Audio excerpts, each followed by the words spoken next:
Hey everyone, this is Tim. Before we get to today's episode with the excellent sound team from Weapons, I have a really big announcement, and I'm super excited to tell you because it's something I've been working on for a while now.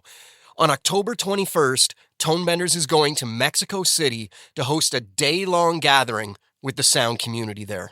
This totally free event will have panel discussions with some of the top sound people in Mexico, including the folks behind one of my all-time favorite films, Pan's Labyrinth. That will be followed by a free taco dinner and drinks while we hang out with old friends and meet new ones for the Tonebenders Sound Design Meetup in the evening. This is all being made possible because some of the fantastic partners that have jumped in to help. So a big thanks to SAE Institute Mexico and the Motion Picture Sound Editors for sponsoring this event. Everyone, do your best to get to Mexico City for October 21st, starting at 4 p.m. at the SAE Institute. This is going to be an amazing event, and I'm really looking forward to it, so please help spread the word to any of your friends or colleagues in the Mexico City area. Full details and a sign-up link will be coming soon, so stay tuned. Okay, let's talk weapons. I just want to say how very sorry I am for all of what's happened. I know there's nothing I can say to make this better. The truth is that I want an answer just as bad as all of you. I love those kids. And I know it's not. She should be locked up until she tells us what happened.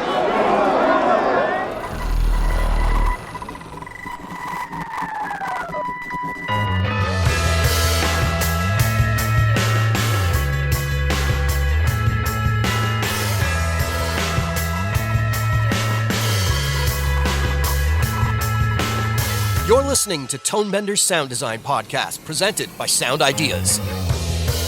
This is the show where we talk with the sonic artists behind our favorite films, games, and series. After over a year of dedicated work, the entire Sound Ideas sound effects collection, over 500,000 individual files, have been upgraded to the Universal Category Systems file name and metadata standards. With this enhancement, sounds are now more organized, searchable, and ready for seamless integration into your workflow. Head over to sound-ideas.com to learn more. Hello and welcome to Tonebenders Sound Design Podcast. My name is Tim Muirhead and I am excited to talk today about the fantastic film Weapons. The film is both a critical hit, currently sitting at 94% on Rotten Tomatoes, as well as a box office hit. I personally had an absolute tsunami of word-of-mouth recommendations that made me go to this film, and I was so glad that I did. The film is terrifying at times, it has a genuine mystery to it, and to my surprise, it has some really big laughs. We're in for a great talk today because we have three members of the Weapons sound team. Today we're going to dig into their work on this film. First up, we have Luciano Vignola, Weapons supervising sound editor and re-recording mixer. It's great to meet you, Luciano. Thanks for joining us today. Great to meet you, Tim. Thanks for having us. We also have Jake O'Brien, who got to tackle all the dialogue in Weapons as the dialogue editor. Thanks for having me. This is great. Finally, we have Filipe Messeder. Filipe was the re-recording mixer and sound designer on Weapons. It's great to meet you, Filipe. Thanks so much for having us, Tim. Both Luciano and Filipe were re-recording mixers. You want to talk about who was handling what food groups on the mix stage? I was in charge of dialogue and music, and Filipe, who cut all the sound effects for the film, was handling all the backgrounds and foley and effects. And have you guys mixed together before? Yes. Filipe and I are a very tight-knit family. We have a shorthand, which would prove to be incredibly helpful on this film. Yeah, we've probably worked for, I don't know, how many years have we worked together, Filipe? It's been almost 10 years now that we've been working together and mixing together. So what was the first film that you worked on together? How did you end up on the stage together? We were working on Baz Luhrmann's The Get Down together. That was a Netflix limited series, and we were both cutting sound effects. I had met you a couple of months prior, and you were, I think, a sound effects editor on the film, and I had actually just started. I had just left college. We hit it off, and then I think you at some point needed a second assistant sound editor, and you just hit me up one day. That next Monday, I was there on the crew, and then we've been kind of doing it ever since. Our first thing that we really did in earnest together was a small film called Saturday Church. That was my very first film as a supervising sound editor. and Filipe and I both worked on it together. I remember that time fondly. And Jake, how did you come into the team? I met Lucci pretty much first in the industry in 2021. I was in between my junior and senior year of college and interned with him and Filipe at Postworks. We were doing a show called Dickinson on Apple TV. I had a lot of fun, learned a lot about Pro Tools and about audio post, and Lucci's a great teacher. Post that summer, I got to finish my college and come back, and I was lucky enough to join the team again on the movie called The Parenting, and have been kind of working in and out with these guys since. Yeah, I kind of threw Jake into the deep end right off the bat. I both apologize and don't apologize for that. No, I mean, I'm so happy for it. Yeah. Jake, I think your first task for me was going through the parenting and organizing and cutting out every PFX. Yep. So that we could have a little library of every little creaky door. Yeah, and then adding metadata so we could put it into UCS, all the libraries and everything. Yeah, no, it was a project. So let's dig into a scene early in the film that was really wonderful for sound design.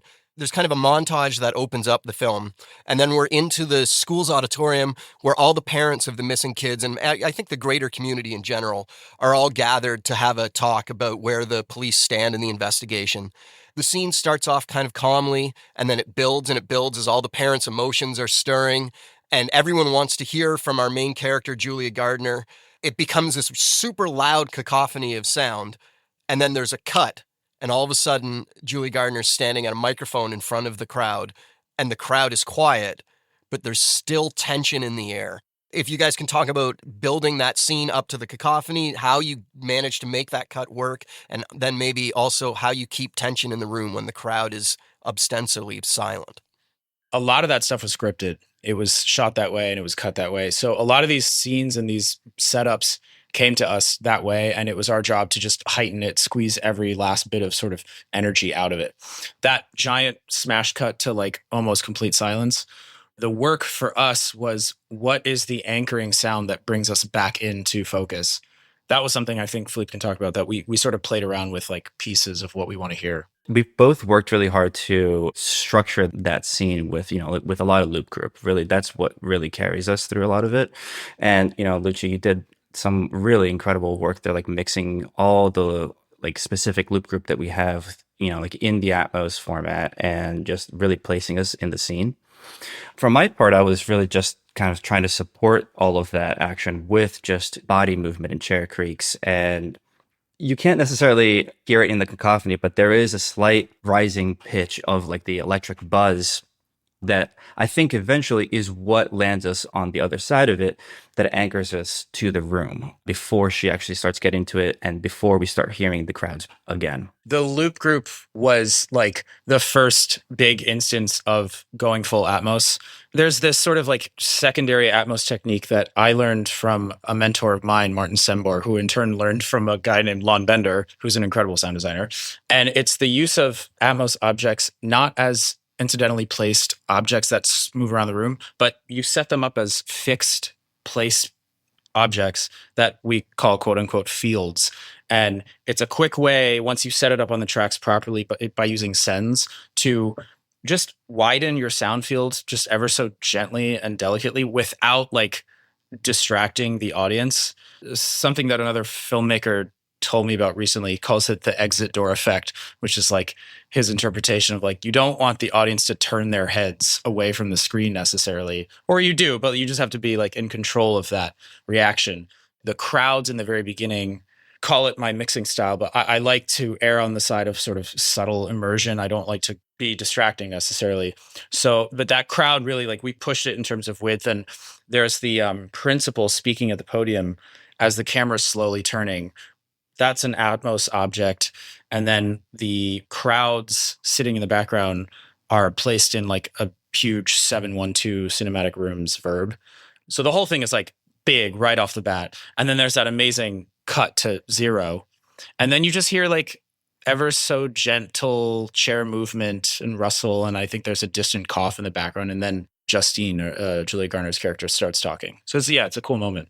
Luci, I think that's where we kind of complement each other well. Like your conservative kind of like this style of mixing is a good pairing to my just very liberal use of panning and filling the space. It's true. This is exactly why we work well together.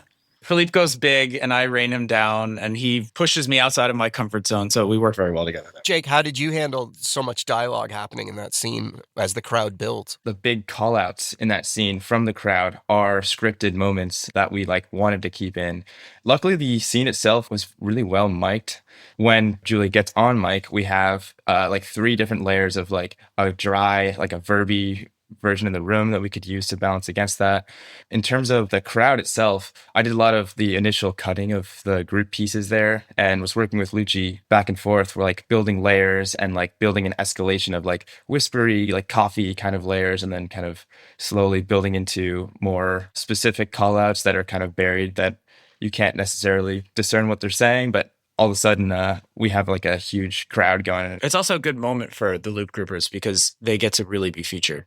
It's rare, I think, for us to treat loop group as frontal dialogue, and we tend to default to finding more and more creative ways of making it just feel textural. But this was a moment where we actually were loud and proud with it. I think multiple times you guys have said that things were pre-scripted. I've seen previous interviews with Zach Cregger where he talks about how he photo storyboarded the entire film before shooting it. The question that I saw asked to him was how much was discovered in the editing process, and he said almost nothing. Yeah. The way they do it is they storyboard it, then they go to the sets before they're lit and everything and photo storyboard everything on the actual locations. And then when they go to shoot it, they feel like all the big mysteries have been solved and they can just shoot what will actually be in the film. That's kind of a unique way of doing it. And I'm wondering if that kind of hyper preparation spilled over into sound in any way. Maybe Luciano, do you want to take that?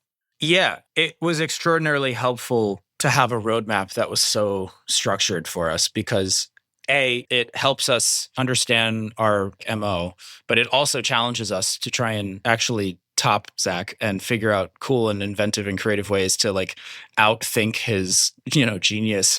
It's such an incredibly precise film in every aspect. And I would start with looking at the camera work. The camera work for me, it's actually really like sexy camera work. Like there's these beautiful slow tracking shots and these beautiful slow pans. And that lends itself to have us do our version of that sonically. One scene that comes to mind is when Justine is at home at night, right before the first big jump scare, a close up on the TV. And then we cut to Justine in the kitchen. And even her actions there, I could just feel Zach's direction. She's making herself like a margarita or something.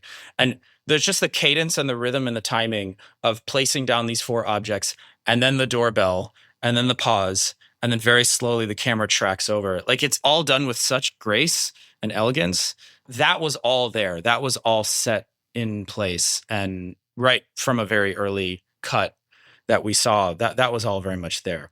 There were moments where we did find cool ways to heighten, sort of expand the experience from our end. When we first read the script, you could see right away that there, he was thinking so much about sound and obviously everything else as well. But because everything was so well scripted and blocked out, it actually gave us a lot of freedom, to really go full out with all the pieces that were assigned to us, essentially.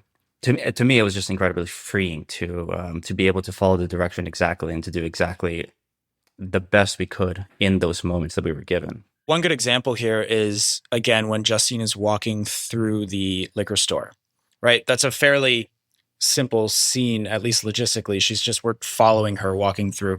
The way the camera's following her, it's just revealing objects and identities in the liquor store.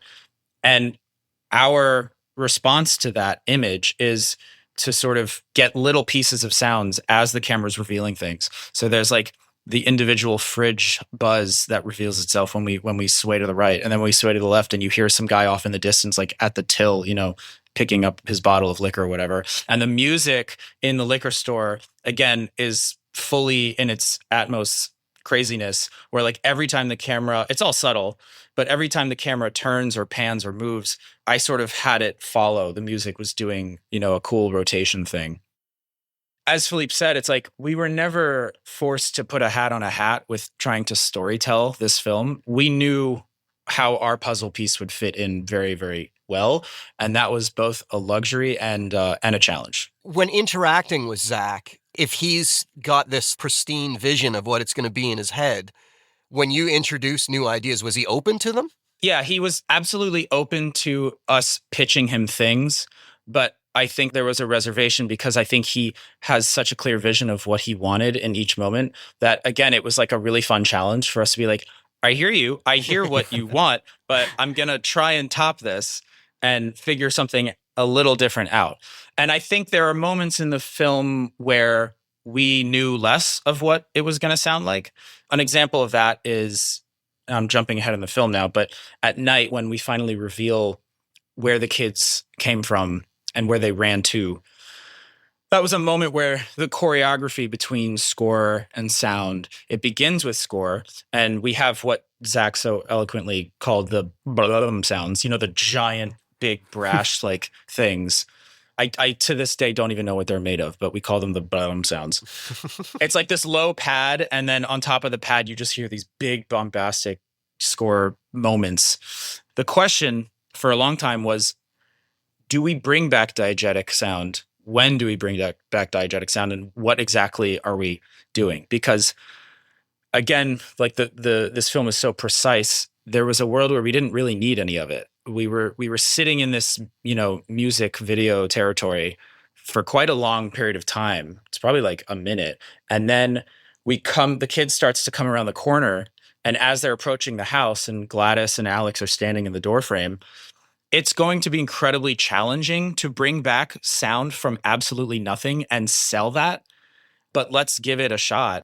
It took us like 10 fucking versions to actually convince him that it was a good idea, but I think we did a really cool thing. And in our loop group sessions, we had kids perform a bunch of like breath buys where I had them just run past the mic.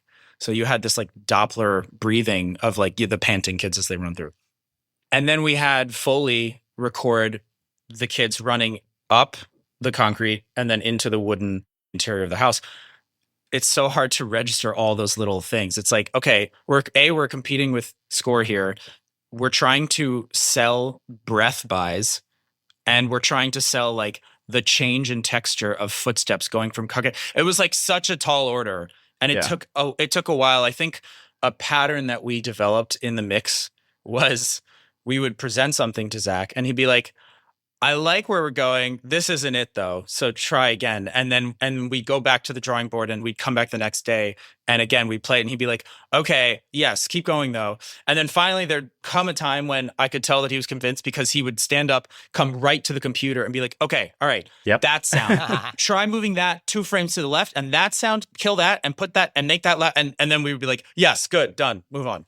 That's awesome. That is a thing when you get them engaged like that, the directors, that it's so magical and like everybody's adrenaline kicks in. I think he had reservations originally of like, are you okay that I come up to the computer? We were like, please sit next to us. Like, let's get into it together. He likes to tinker like that. He's also one of the composers in the film. So he is very hands-on, and he has the language to talk about sound and music. So we welcomed his company and his help in those moments. Let's talk about the idea of a jump scare. I wouldn't say this film like relies on jump scares, but there are a few that are extremely effective. One of them was so effective that I completely uncoiled my body and yelled the F word in the public screening. You're not supposed to be screaming that word, but I wasn't the only one. So that worked out well. The entire audience freaked out. Jump scares are tricky. It's all about timing. It's about mixing with the picture. Filipe, do you want to talk about your kind of approach to a jump scare? Right off the bat, like I would say, like this was my first like true horror film, something that would be considered like a thriller with jump scares, right? I'm a huge fan of horror. I had it in my mind that I wanted to try to approach it with as little of reliance on like going to absolute silence before a massive sound. And that is definitely the language of a jump scare, and like it's been done very well, very effectively in a lot of other films. Because this film relies so much on realism, and like all of the sound design and all like the horror elements of it and all the magic, all of that is very grounded in this film, and it takes itself very seriously. So like my approach to it was to try to have us stay with these characters as much as possible. I did not want to lower our mix to the point of like an unnatural level to then just like hit you over the head with it. And I think that we came up with a decent solution to it, which was to never lose the Foley in those moments. Yes, we do, do these long ramp downs with the crickets, with the Bee Gees, long enough for you to really not notice them kind of going away. But I'm thinking specifically of the scene where Julia's in her bed and she's looking around because she hears this noise. This is just another like genius like film editing technique. They actually give you so many more perspectives and so many layers of the cut before the jump that you feel really safe. And so like writing on that, I kept her Foley in the bed and Lucci kept her breathing going like at a really normal level so that you don't feel like something like that is coming. Watching the film now, I feel like it might be a little obvious, but I feel like keeping the audience connected to the character like that keeps you feeling like you're safe. That was our approach to these jump scares. There's some other ones that actually come out of a lot of sound and into even more sound. So that was a different approach as well. This was totally a learning curve for me. This was definitely the first film that really challenged my understanding of the psychology of a jump scare. It's two things. It's the question of like, you can just use volume as a form of intensity, which always works. The real challenge is to understand the first like 500 milliseconds of your jump scare and understand like what's the transient doing in those moments. There was a lot of like swapping out and trying different versions of just the first impact of these sounds. So a few of them come to mind. There's the one that Filipe was talking about, which is when Justine lies back and you see Gladys's head on the ceiling. Most of these were score based, but they always had some sub LFE impact low end thing that Filipe had designed underneath it. And then there's the Alex one where Josh Brolin's character, Archer, is talking to his son and he turns around and it's Gladys. Both of those moments, I think the effectiveness of them was in the like shrill violin-y thing. That's the part that really has people grit their teeth. But the way in which we sort of helped those moments was like intensity and low end that help fill out the rest of the thing and take care of the tail of those impacts. If anyone's listening and hasn't seen the movie, we're going to go over some spoilers in this next couple questions. So come back after you go see the movie. And if you haven't seen the movie, what's your problem? Go see the movie. The one that really got me, our Josh Brolin character is in the basement with the children. And I'm not thinking about a jump scare at all. I'm just with him. Where's his son? Where is everything? And then, God damn it, if I didn't have the scare in my life. But like that scene is built out of, as you were saying, Foley and breathing, I believe. If you want to talk kind of about what made that one work so well. Exactly. I mean, that right there, I think goes to Josh Brolin's performance. I mean, he just absolutely kills it in the film. And so like he was giving us everything that we needed to do to stay with him. Lucia, did you do any ADR with him in there? No, we didn't do ADR with him there. That was all production. It's so funny you bring up that moment as being the moment for you because I still to this day, I'm convinced everyone knows what's going to happen at the top of that shot. And really, if you study that shot, if you just watch it in real time, like Gladys is like it looks like she's like fully lit. And then she like approaches the camera. It just seems like the most non-jump scare. But to your point, I watched it in an audience a few times and it scares the shit out of people. I have to attribute it to, I think one thing that I think contributes to it pretty heavily is coming out of that scene, we had a really, really loud, intense moment and it's with Alex and he's upstairs and he's starting to understand what he needs to do to wrap this third act up. And we come off of a really loud, intense moment. It wasn't always that way. That specific sequence with Alex used to be a little softer and just like generally less loud. And then that led us up to the Gladys scare. We had sort of inadvertently gotten to a place because Filipe and I like to fight each other on the faders of who gets to be the loudest in those moments. That like this Alex moment, it was like the score is just pumping hard. Alex is running around and banging on the doors and his possessed parents are screaming bloody murder. It's like a really intense moment. Your ear fatigue is like taking over and it's sort of the roller coaster pausing for a second. And you don't expect that drop. And we had designed that moment somewhat inadvertently to be big, big, big. It came up as a question while we were mixing of, should we hold this moment back? Are we not justifying what's about to come? I think we all sort of came to the realization that no, it actually helps. It actually like numbs you and diverts your attention momentarily before the real jump scare comes into place. I think the only way that a good jump scare works is if you make the audience feel safe right before. And so like leaving such a loud moment, it really makes you feel like we're out of that for at least for a little bit. Yeah, totally. And Jake, do you want to talk about the dialogue edit for the parents' quasi-zombie mode? I guess we probably shouldn't use the word zombie. Chasing a small child around the house. That was interesting. There was a production version of that, but a lot of what we ended up using was ADR that we had done, so we could kind of really dial it in and layer it. And I think Lucci can speak maybe a little more to specifically how that was edited. Yeah, well, and especially with we'll get to it, but the kids at the end, that's like a huge combination of production and ADR. But yeah, that's my next question. The parents, from the very beginning with Zach, I intended to re-record all those moments because it's hard to get good, clean recordings on set of people screaming bloody murder, and you have more leeway when you're in a studio. Zach wasn't too sure about whether we'd be able to pull it off like after the fact. And I think we were all thoroughly surprised because especially the mom, she killed it with her screams. It always begs the question, well, did you fuck with the sound in any way? No, with the minor exception of we didn't feel the need to add any sort of supportive, heightening sweeteners underneath those screams. I think all I really did was lean into just a little bit of distortion. I actually added some distortion back into those recordings because those extra harmonics, given the way she's screaming with the grit in her voice, kind of just presents itself as more grit. So it took her performance from something that was like crazy big to like crazy animalistic big. It added sort of more texture. A lot of that is ADR, mainly because we wanted to tell a story with their screaming. We wanted to like chart the path of like where they were in their journey of getting to Alex. And we're cross-cutting between downstairs and upstairs by that point. Every time we leave off and come back, we're like, okay, how far are the parents in like capturing their child?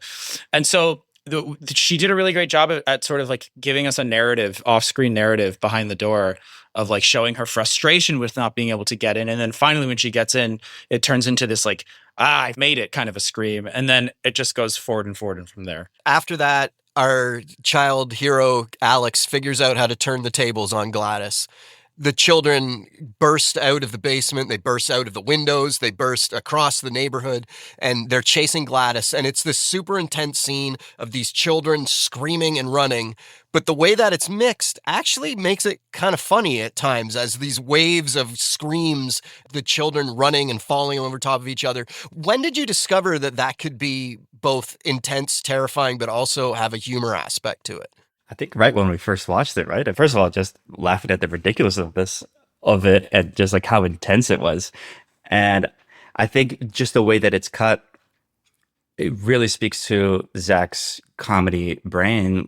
To me, evoked, Ferris Bueller running through the backyards. And then so Lucci and I like figuring out the perfect moments to like carve out each scene. When do we hear the kids?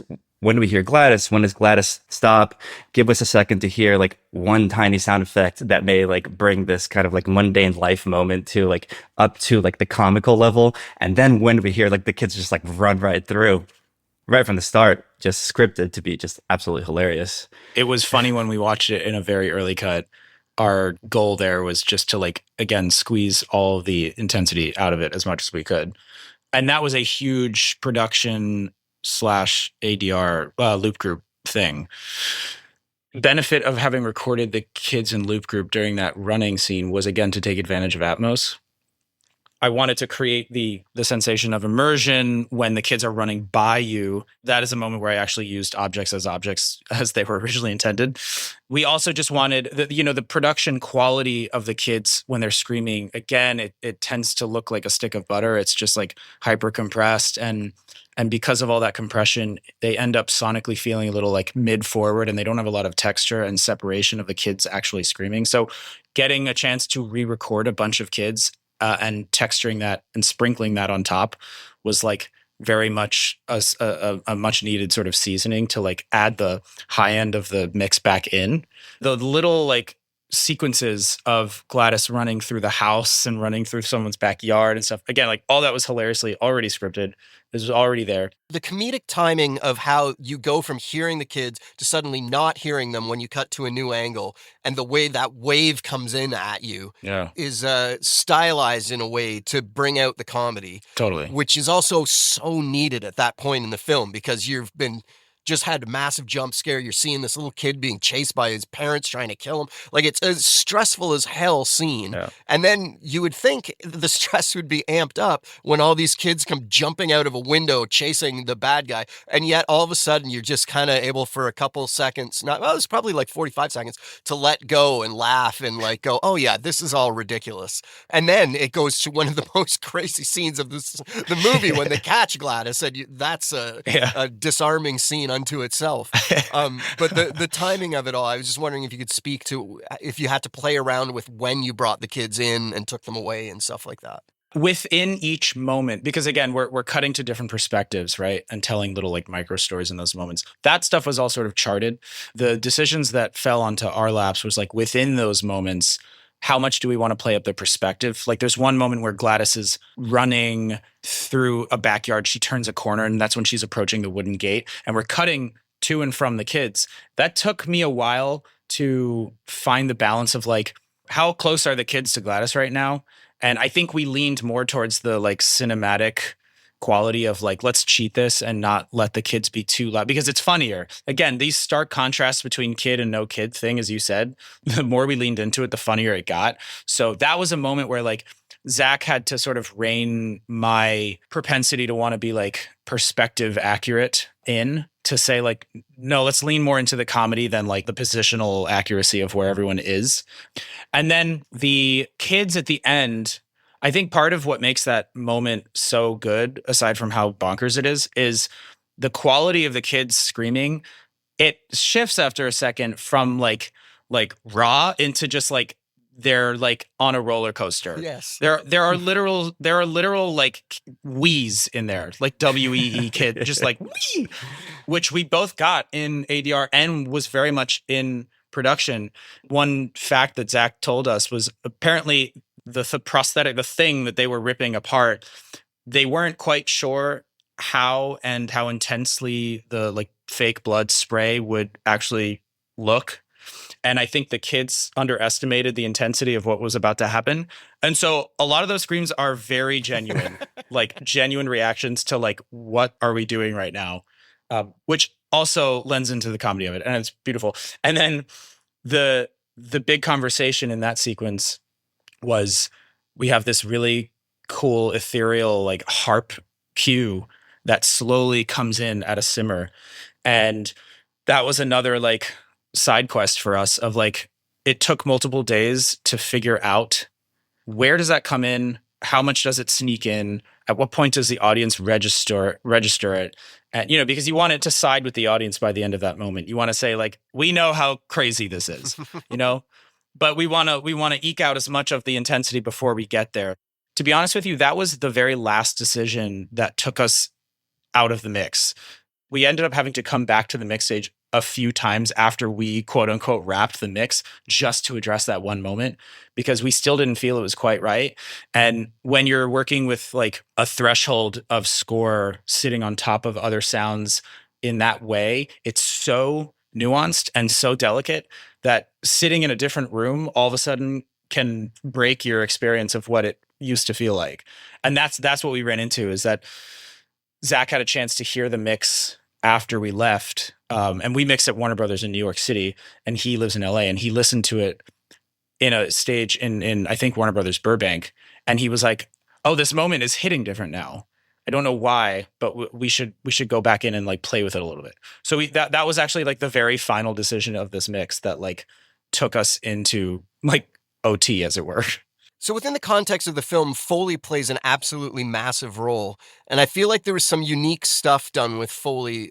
Filipe, do you want to talk about how you tackled Foley on this and maybe some unique uses you did? Absolutely. So specifically speaking about the scene where Gladys is running through the backyards, there is one part of it where she starts being to be chased by this one girl, and we like camera kind of like centers in behind her, and we enter like this kind of POV chase.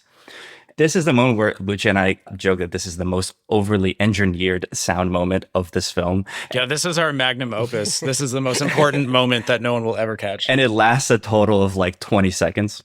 We knew that we wanted the sound of this little girl like running through and destroying this house to be absolutely massive, to just like show like the monstrosity of Gladys's weapons. Laura, our Foley supervisor, worked with our Foley team to record the footsteps of this girl and prioritize that while in our editorial process. And so when I received Laura's Foley edit, we decided to run it through this device that we had come up with. We came up with this device from working on a different show that was Pachinko on Apple TV. Oh, yeah. The initial iteration of it is basically just a tabletop with some legs where we attached a subwoofer, like a transducer that you would put at the bottom of a theater seat to like rumble the seat. And so because it's essentially a speaker, we wired it up to come out of an amp, which was taking in information from like a Pro Tools session. The idea here is being like, we make our edit and then we run the edit through this speaker to worldize like the exact sync while it rumbles whatever we put on top of this tabletop.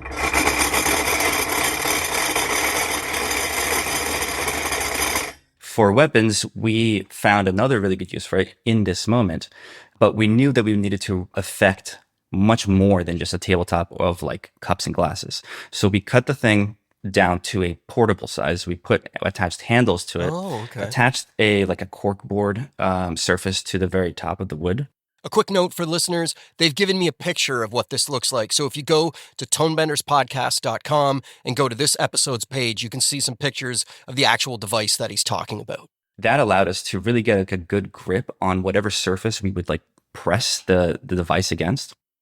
So we then took Laura's edit, we bumped it up on like the low frequencies and then like pushed this sound through. We gave it some like low ender information because it needed more frequency, like subsonic frequencies that the Foley artists gave us. We took it to my New York City apartment and basically ruined my neighbor's life for a couple of hours. Yeah. We mic'd up our room, so we had like a lot of channels to work with, and then we started just pressing the thing against these walls where I had all these pictures hanging.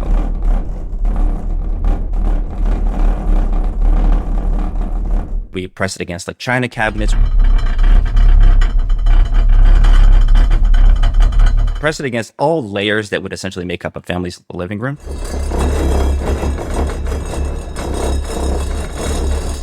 And what we were ecstatic about is just how massive the sound that we got was. It was truly like an earthquake inside this apartment. And we were capturing, because in so many mics, we were capturing just an amazing amount of detail in this. We took those recordings back to our edit and we laid it in. It was amazing how like seamless it worked into the edit because it was already just in perfect sync. And with very little amount of mixing work from our side, it just disappeared into the mix. And it just sounded just like production. Because we had all these layers recorded, we were able to fully use our Atmos environment to then send all these layers through the whole room, like from the front to the back, as this girl is running through this house.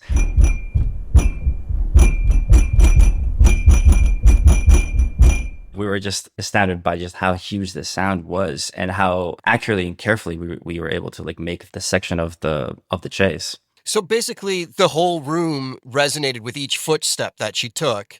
You could make it so different parts of the room vibrated in sync with her footsteps. Is that? Yeah. Yeah, exactly. So we had like the Foley edit worldized in every layer of a living room. Amazing. So like when she hits the floor, like coming right from the glass door, you hear this huge room shake. And then she runs to the kitchen. You hear the plates, you hear the mugs. And then she comes back around into a separate part of the living room. You hear the couch rumble and like these big low end like wooden rumbles and the pictures jumping off the wall. Again, like I said, the whole thing lasts about 20 seconds, maybe even like 15. That was like our proudest moment there. It worked so well, we actually then later applied it to the scene where Marcus is bludgeoning in his partner's head. because again, we were like, how can we make this hurt even more? We're like, oh, I know. Let's have all the plates rattle too. So it was cool because again, it's like, as Filipe said, it's worldizing, but instead of using reverb, you're sending it through materials and through textures. It works. You don't have to do a lot of magic to it. It just kind of works. And it's perfectly in sync. That's amazing. That's really cool. And then you just apply a low end cut on it? Sometimes yes, and sometimes like the more the merrier. You just stack it all together, and you end up with. I mean, I remember the first time we came back to the studio. Filipe comped the whole sequence of the run, and he texted me. He's like, "Can you come upstairs and listen to this?" And I came up, and we listened, and I was like, "I don't hear it." And he's like, "Yeah, it's that good. It just like folds into everything." And I was like, "I don't believe you. Solo the layers, and you hear it. It's so good. It worked so well." Yeah, it's essentially like very creative laziness, right? Because I mean, it would have taken me a long time to make any sort of believable, like room shaking effect with just various sound effects.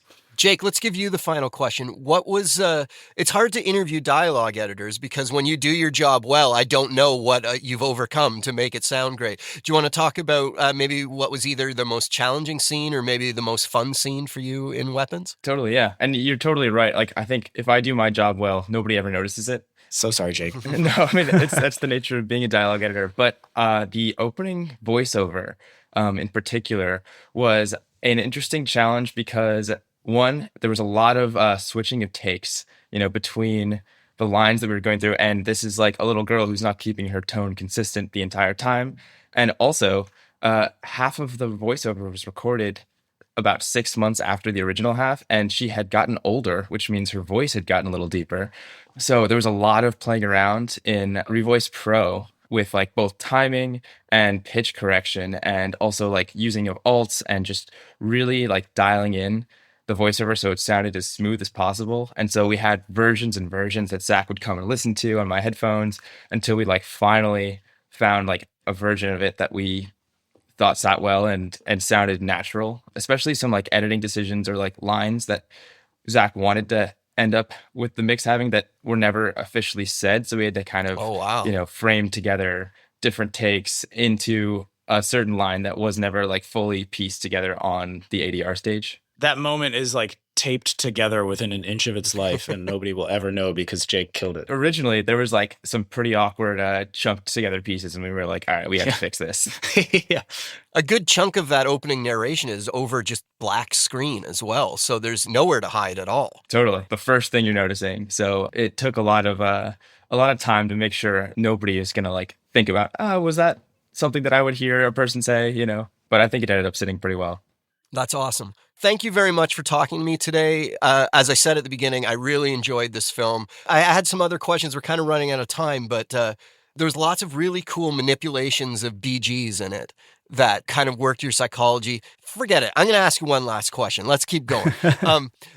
There's two scenes outside of houses where the BGs kind of have some cool manipulations. One, the first time she goes to her house after going to the liquor store and getting in, she's looking around. She gets I think she gets to her front door, and then she kind of looks back. The BGs kind of switch from her perspective, but even though we kind of stay with her perspective, and it's a really cool way of creating something being off without really being off. I don't know if that made sense. And then also when the first time our homeless character, the drug addict, goes to the back door of the main house, I think it was when he did. Maybe it was when she did. But we just kind of go around the house and all of a sudden the ambiences are totally different in the back of the house than the front of the house.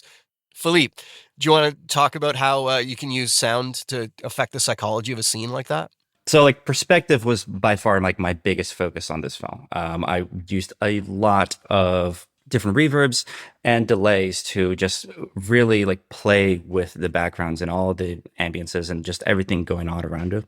Kind of syncing up with Lucci's mixing style. I wanted to keep everything kind of forward and connected to the screen. But what I did here was I created using these fields, these Atmos fields, and also with the help of like Slapper and Altiverb, all chained together with Cargo Cult's Spanner.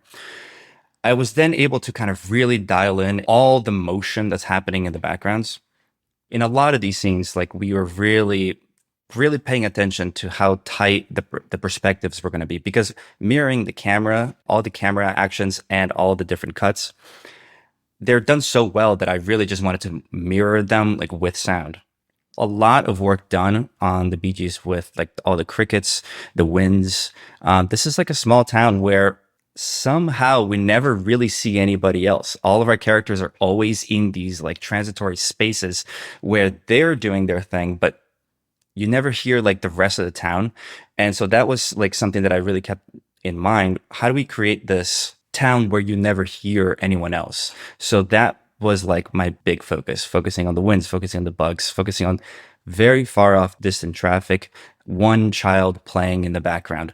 And so by layering all these things together and really focusing on how they move around with the camera, I think we were able to create a really effective way to play up with the tension and to feel connected to the scene and take it away to make you feel anxious about everything. That was a big focus for us. In the scene with James in the rain when he's walking around as well, that was huge. Actually, like that was probably one of my favorite cuts in the film, when we're in full rain and then we cut underneath him where he's climbing at the siding, and we completely changed the perspective. And we're just hearing just these massive rain plops that are hitting the camera lens and him climbing up the siding. That was a big effort in my editorial, in my mixing, and then with Zach and I really like nailing it down for every scene, finding the right ways to change perspectives. You know, it's interesting that you brought up the perspective shift, right? When Justine gets out of the car, looks down the street, clocks these other two people, and then kind of shifts her focus back to herself and back to her house. That was a note that Zach actually got from David Fincher. He said, why don't we throw the sound down the street, play it with that way? So then Zach came back to me and said, look, we should try something like that. So we did. And that was so many attempts to get it just right. We went too far to break it and then just keep walking it back to the point where you don't really notice it anymore. I think you're actually the first person that's ever mentioned that. So good on you for that, for catching that. That was such a tough sell, because it's like audience members are not used to like hearing sound follow like the zoom of a lens, you know? Exactly. And we did that a lot in a lot of different places of the film, basically only using automation on my slapper and spanner to just control all the reflections without doing too much on the faders. So it's less noticeable, I'd say. And I think you had like a subtle pitch change, right? Like when we throw it down to the distance, the cicadas are toned a little down in pitch. Yeah, we had another bed of like faraway cicadas that were just a little bit lower in pitch, just to get us to that more believable space. Yeah, that was cool. Well, when I was watching it, it was one of those things where like I'm watching the film knowing I'm going to be talking to you guys. So there's a weird thing where I'm trying to get lost in the movie, but also trying to like pay attention to things. And it was one of those things where I was like, something's going on there. I'm not really sure what's happening here, but they did something really cool here. How the hell did they do this? Yeah, cool and weird.